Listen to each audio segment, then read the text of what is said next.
Hello दोस्तों, बहुत बहुत स्वागत आपका एक बार फिर से आज जीवन उत्साह न्यूज़ पर।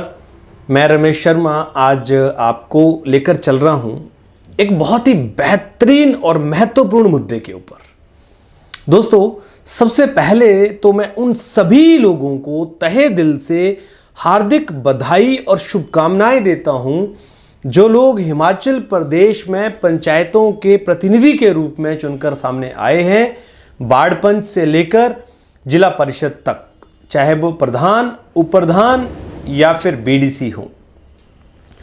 दोस्तों, हिमाचल प्रदेश की पंचायतों की यदि हम बात करें तो पंचायतें प्रदेश के विकास के लिए इतनी महत्वपूर्ण भूमिका निभा सकती हैं जितना शायद ना तो मुख्यमंत्री निभा सकते हैं ना विधायक निभा सकते हैं। आपको ये बात थोड़ी सी अटपटी सी जरूर लग रही होगी, किंतु ये बिल्कुल सच है कि जो भूमिका पंचायतें निभा सकती हैं प्रदेश की डेवलपमेंट को लेकर, वो कोई भी आदमी इससे अछूता नहीं रह सकता है।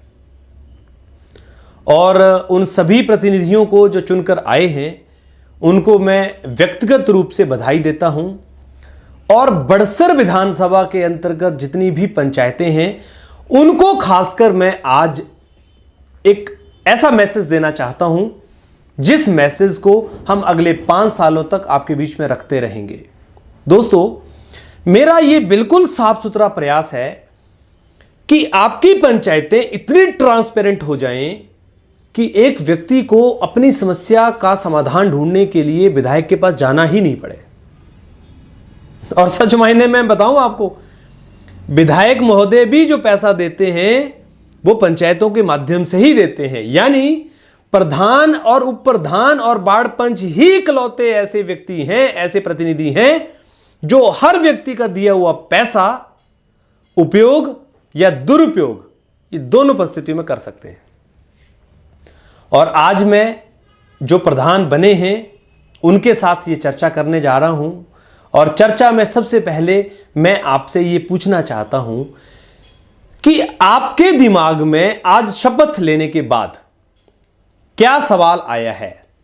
आप प्रधान बनकर क्या काम करना चाहते हैं या कैसे काम करना चाहते हैं? आपके दिमाग में यह बात सोचते हुए पहला जो विचार आएगा, मैं उस विचार को आपके सामने रखना चाहूंगा। हो सकता है आपका विचार यह आए कि मैं ईमानदारी से अपने गांव का विकास करूंगा। हो सकता है आपके दिमाग में यह आए मैं निष्पक्ष रूप से पूरी पंचायत का विकास करूंगा। हो सकता है आपके दिमाग में आए मैं केवल अपना और अपने चहेतों का विकास करूंगा। हो सकता है आपके दिमाग में यह आए कि मुझे केवल राजनीति करनी है, पंचायत की, गांव की तरक्की से मेरा कोई संबंध नहीं है, मेरे को कोई लेना देना नहीं है। या हो सकता है आपके दिमाग में यह आ जाए कि मुझे तो केवल और केवल अपने आप को समृद्ध बनाना है, अपना फायदा करना है, समाज जाए भाड़ में।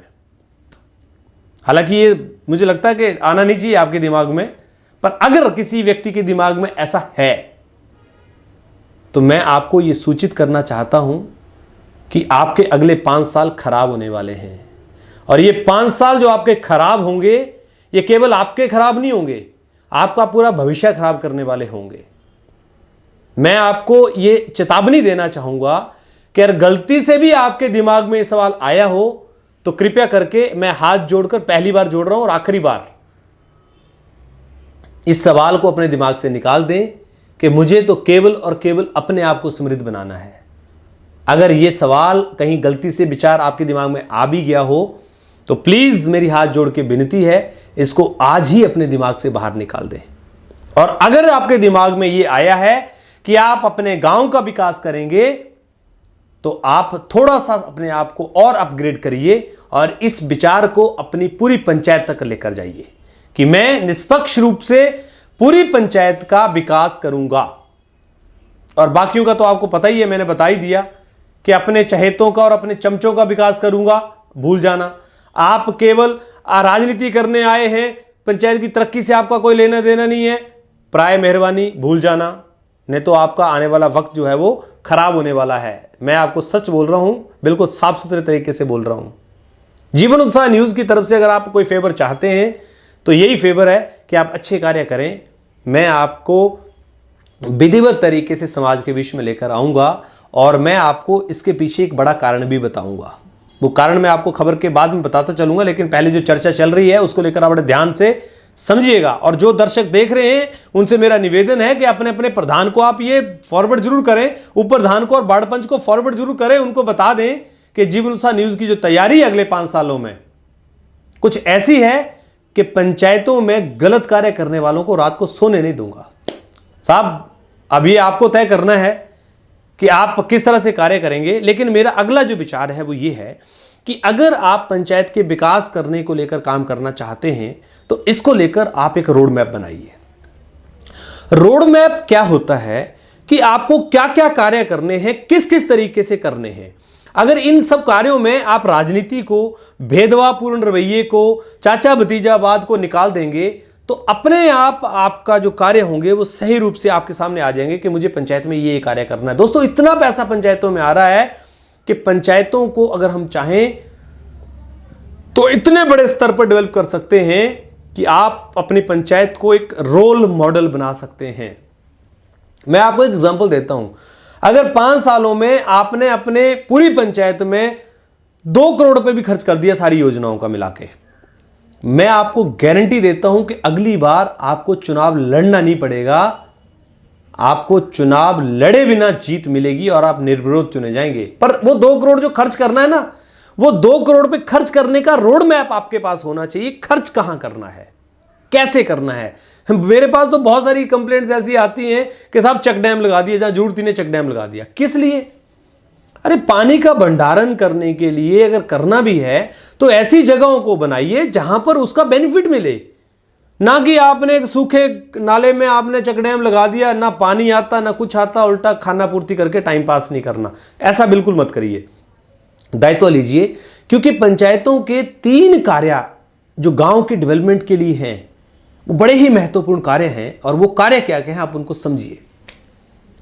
आप सामाजिक रूप से पंचायतों को डेवलप कर सकते हैं, आर्थिक रूप से डेवलप कर सकते हैं और न्यायिक रूप से डेवलप कर सकते हैं। मैं आपको सामाजिक रूप से पहले बात करना चाहूंगा। जो आपकी पंचायतों में गलत लोग बीपीएल कैटेगरी में खड़े हैं, आप उनको बाहर करिए। और ये आपकी अकेले की जिम्मेवारी नहीं है, ये पूरी कमेटी की जिम्मेवारी है, कोरम की जिम्मेवारी है, उन लोगों की भी जिम्मेवारी है कि इवेल्युएट करें, एनालिसिस करें कि कौन लोग वीपीएल के लायक नहीं हैं। आप उनको बाहर निकालिए और योग्य लोग जो उसके अंदर चयनित हो सकते हैं आप उनको चयनित करिए। दूसरा, सामाजिक रूप से आप पंचायतों में साफ सफाई को लेकर, कूड़े के प्रबंधन को लेकर और शौचालय निर्माण को लेकर कार्य कीजिए, ताकि शौचालय हर घर में सुनिश्चित कीजिए कि किसी का किचन का पानी बाहर नालियों में भी जा रहा हो तो नालियों का व्यवस्था ऐसे बनाइए कि कहीं पर अगर आपने बनाना भी है तो ऐसा बड़ा सोकपिट गांव के बाहर बनाइए, जैसे आप एक टैंक बना देते हैं सरकारी जगह अगर कोई होती है तो वहां पर, और पूरे गांव में पानी की निकासी को सुनिश्चित कीजिए ताकि किसी भी आदमी को दिक्कत ना हो, किसी भी आदमी की जमीन खराब ना हो, किसी आदमी के घर में पानी ना जाए। ये सामाजिक दायित्व है आपका। और अगर आप सामाजिक दायित्वों को निभाएंगे तो मैं आपको ये एश्योरेंस देता हूं कि पंचायत में कोई शिकायत नहीं रहेगी। आपके एमएलए को आना भी नहीं पड़ेगा और कोई भी एमएलए आपको पैसे देने के लिए मना भी नहीं करेगा। किसी मुख्यमंत्री को आपके यहां हस्तक्षेप नहीं करना पड़ेगा और कोई मीडिया वाला आदमी, रमेश शर्मा जैसा आदमी आपको चैलेंज नहीं कर पाएगा। मैं भी आपको तभी चैलेंज कर पाता हूं जब आप चैलेंज करवाने के कार्य करते हैं। अगर आप काम अच्छे करते हैं और उसमें थोड़ी बहुत त्रुटि भी रह जाती है तो इतना मैं भी समझता हूं, मैं भी सामाजिक आदमी हूं, मैं भी आपका विरोधी, आपका दुश्मन नहीं हूं। मैं समाज के कल्याण की बात कर रहा हूं और आप क्योंकि कल्याण के लिए जुड़े हैं तो आपकी भी जिम्मेवारियां वही बन जाती हैं। तो आप इसको अनदर वे में ना लें। मैं आपके बिल्कुल खिलाफ नहीं हूं, बल्कि आपके कार्य अगर अच्छे होंगे तो मैं उसको प्रमोट भी करूंगा और मैं समाज के बीच में लेकर भी आऊंगा। आर्थिक रूप से जो आपकी जिम्मेवारी है वो ये हो सकती है, वृद्धाओं को पेंशन, गरीबों को पेंशन, सोशल वेलफेयर के साथ आप अपनी अटैचमेंट करें, किसी के मकान की ज़रूरत है तो उसको मकान के लिए कार्य करें, किसी बच्चे को स्कॉलरशिप मिलना आप उसके लिए कार्य करें, कोई बच्चे की पढ़ाई में बाधा आ रही है उसके लिए कार्य करें। उसके साथ साथ में आप सामाजिक की मैं बड़ी बात भूल गया, वो ये है कि जो आपकी पंचायतों में बच्चे हैं, युवा हैं, उनको आप खेलों की तरफ लगाएं, कोई जिम वगैरह ओपन करें आप, कोई पार्क वगैरह छोटा डेवलप करें, और बच्चों को आप कोई लाइब्रेरी वगैरह छोटी बनाएं ताकि बच्चे वहां पर ध्यान दें। जो नशे की तरफ बच्चे बढ़ रहे हैं उनको रोकें किसी न किसी तरीके से। एक बड़ी जिम्मेवारी पंचायतों की बनती है, और पंचायतें अगर नशा मुक्त होती जाएंगी, जिस तरह से शौच मुक्त हो रही हैं, उस तरह से कूड़ा मुक्त करते जाएं, उसी तरह से हम पंचायतों को नशा मुक्त करते चलें, तो आप सोचिए कितना बड़ा कार्य हो गया। और इसको लेकर आपको पैसा भी खर्च करना पड़ता है, तो कीजिए, ट्रेनिंग कराइए, बच्चों को मोटिवेशनल टॉक कराइए, आप बच्चों की खेलों में ध्यान दिलाइए। ये पंचायत की जिम्मेवारियां हैं। अगर आप सोचते कि पंचायत की जिम्मेवारी सिर्फ इतनी है कि प्रधान ने 2 ट्रैक्टर ले लिए, खड़ों से अवैध माइनिंग करता जा रहा है और क्रशर के बिल लगा दिए और माल खड़का डालता गया, एक डंगा लगाया, दूसरा लगाया, तीसरा लगाया, चाचा का लगाया, भतीजा का लगाया, मौसे का लगाया, और उसके बाद में फिर अपने को कोई मतलब नहीं है, 1 लाख का काम था, 40,000 लगाया, 60,000 उड़ाया। ऐसा काम मत करिए। ऐसे काम से आपकी छवि तो खराब होने वाली है, साथ साथ में समाज के लिए भी गलत मैसेज जाने वाला है।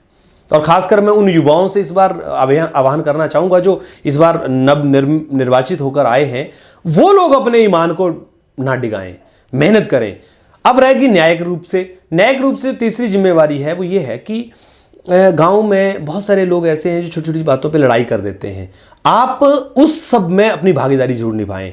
प्रयास करें कि लड़ाई थानों तक पहुंचे ही नहीं, वहां पर ही उनका समाधान किया जाए, और जो गलत करने वाले लोग हैं उनको वहां पर उसकी पेनल्टी भी लगाई जाए। पंचायतों के पास ऐसे एग्जीक्यूटिव पावर्स हैं। पंचायतों में प्रधानों को वो जो कुर्सी मिली होती है वो इसी बात के लिए मिली होती है। न्यायालय होता है, छोटा न्यायालय है, ये छोटा संविधान है ये। तो इसको आप पैरेलल रूप से लेके चलिए, क्योंकि देखिए जो राजनीति है और पंचायतें हैं, 2 पैरेलल रूप से चलती हैं।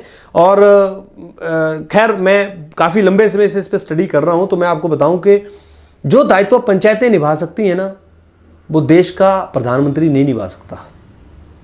परंतु पंचायतों को सुदृढ़ बनाने के लिए हमें राजनीति को बाहर करना पड़ेगा, और भाई भतीजावाद, चाचा भतीजावाद की पॉलिसी को भी हटाना पड़ेगा। तो आप सब लोगों से मेरा यही आह्वान है, निवेदन है। खासकर ये बड़सर से नहीं मैंने कहा, मैं सभी पंचायतों को ये बताना चाहूँगा कि प्लीज़ आप अच्छे कार्य कीजिए। हमारा हिमाचल प्रदेश तरक्की करेगा तो ये सबके लिए अच्छी बात होगी। मैं तो प्रयास कर रहा हूँ, मेरे अकेले प्रयास करने से कुछ भी नहीं हो सकता। मैं जागरूकता आपके बीच में ला सकता हूँ, काम तो आपको ही करना पड़ेगा। ईमानदारी से अगर आप कार्य करेंगे तो हमारे समाज का नाम होगा, हिमाचल प्रदेश की पंचायतों का एक पहचान होगा। हर व्यक्ति एक एग्जाम्पल देगा कि जाइए देखिए हिमाचल प्रदेश की पंचायतें किस तरह के काम करती हैं। इसलिए आप गलत कार्यों से बचें, अच्छे कार्यों की तरफ अपना ध्यान लगाएं, ताकि हमारा समाज जो पंचायतों के प्रति वफादारी रखता है या जो विश्वास रखता है, वो विश्वास भी उनका जो है वो बना रह सके। आप सब लोग इसी तरह से हमारे साथ बने रहिए। जीवन उत्साह न्यूज़ के साथ आपका प्यार, आपका सहयोग जो मिलता है वो मुझे बड़ा ही मोटिवेट करता है। और साथ में मैं ये कहना चाहूँगा कि मुझे हर एक गांव से एक युवक चाहिए जो अपने समाज के लिए आवाज़ उठाना चाहता हो और जीवन उत्साह न्यूज़ के साथ जुड़ना चाहता हो। अगर आप जुड़ना चाहते हैं या आपके गांव का कोई ऐसा लड़का जो जुड़ सकता हो, ये मेरा नंबर चल रहा है यहाँ पर, और इस नंबर पे आप मुझे कॉल करें। मैं उस व्यक्ति से मिलकर उसको ट्रेनिंग भी दूंगा, उसको जागरूक भी करूंगा, और आपके गांव के कार्यों में उसका जो रोल है वो महत्वपूर्ण बनाने के लिए कार्य करूंगा। अगर आपको अच्छा लगता है तो आप प्लीज़ शेयर जरूर कीजिएगा नंबर, और साथ में हमारे इस खबर को आप ज़्यादा लोगों तक शेयर कीजिए, पहुंचाइए हर उस व्यक्ति तक, पंचायत के हर एक आदमी तक, गांव के हर एक आदमी तक जो पंचायतों के कहीं ना कहीं भ्रष्टाचार का शिकार हो जाता है, या फिर उसको ऐसा लगता है कि पंचायतें कार्य प्रॉपर नहीं कर पाती हैं। तो चलिए, बहुत बहुत धन्यवाद आप सब लोगों का, और एक बार फिर से उन सभी पंचायत प्रतिनिधियों को बहुत बहुत बहुत दिल से शुभकामनाएं और बधाई। आप यूं ही समाज के कल्याण के लिए कार्य करते रहिए, आगे बढ़ते रहिए। Thank you very much.